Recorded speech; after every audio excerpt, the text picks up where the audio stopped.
नमस्कार दोस्तों, सतगुरु हिंदी कथा में आप सभी का स्वागत है। हमारे जीवन में समय सबसे मूल्यवान संपत्ति है। यदि हम इसे सही तरीके से उपयोग नहीं करते तो यह धीरे धीरे हमारे हाथों से निकल जाता है और हमें पछतावे के अलावा कुछ भी नहीं मिलता।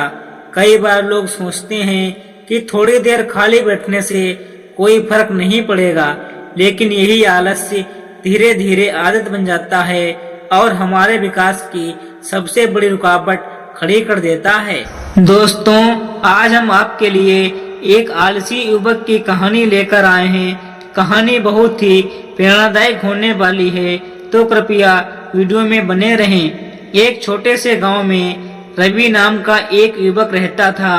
वह पढ़ाई में होशियार था और उसके माता पिता को उम्मीद थी कि वह बड़ा होकर कुछ बड़ा करेगा। लेकिन रवि की एक बहुत बड़ी कमजोरी थी, उसे खाली बैठना बहुत पसंद था। जब भी उसे कोई काम दिया जाता था वह टाल मटोल करता और कहता, अभी बहुत समय है, मैं बाद में कर लूंगा। रवि के अन्य दोस्त पढ़ाई के साथ साथ अन्य गतिविधियों में भी भाग लेते थे, लेकिन रवि हमेशा बहाने बनाकर अपना समय व्यर्थ करता। उसकी माँ हमेशा समझाती, बेटा कभी खाली मत बैठो, समय अमूल्य होता है। लेकिन रवि को यह बात समझ नहीं आती थी। समय बीतता गया और धीरे धीरे रवि का आलस्य उसकी आदत बन गया।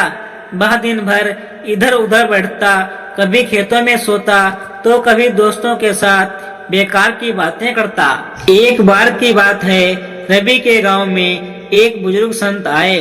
वे लोगों को प्रेरणादायक बातें बता रहे थे।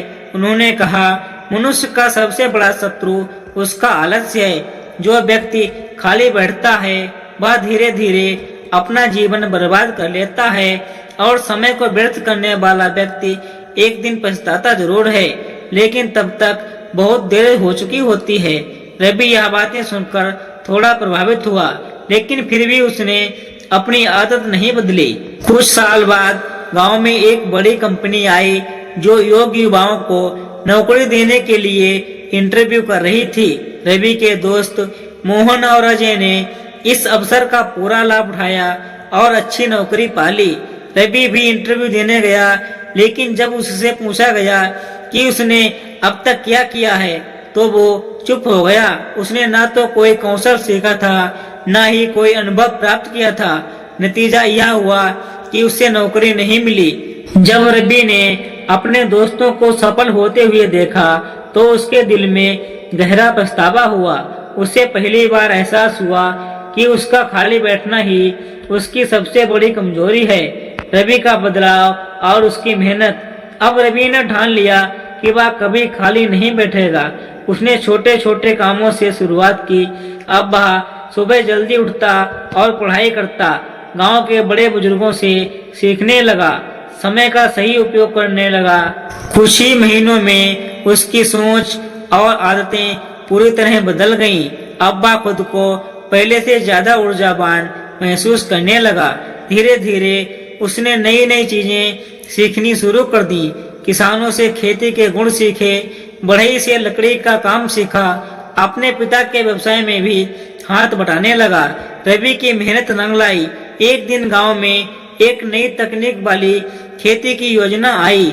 चूंकि रवि ने खेती के गुण सीख लिए थे, उसने इस योजना में भाग लिया और आधुनिक खेती की शुरुआत की। धीरे धीरे उसकी फसलें अच्छी होने लगी और वह आर्थिक रूप से मजबूत हो गया। अब गांव के लोग उसे एक प्रेरणा के रूप में देखने लगे। दोस्तों, इस कहानी से हमें यह सीख मिलती है कि हमें अपनी मेहनत करनी चाहिए। हमें कभी भी खाली नहीं बैठना चाहिए। हमारी मेहनत एक दिन जरूर रंग लाएगी। दोस्तों, अगर आपको यह कहानी अच्छी लगी हो तो वीडियो को एक लाइक करके हमारे चैनल को सब्सक्राइब कर दें। मिलते हैं एक नए वीडियो में।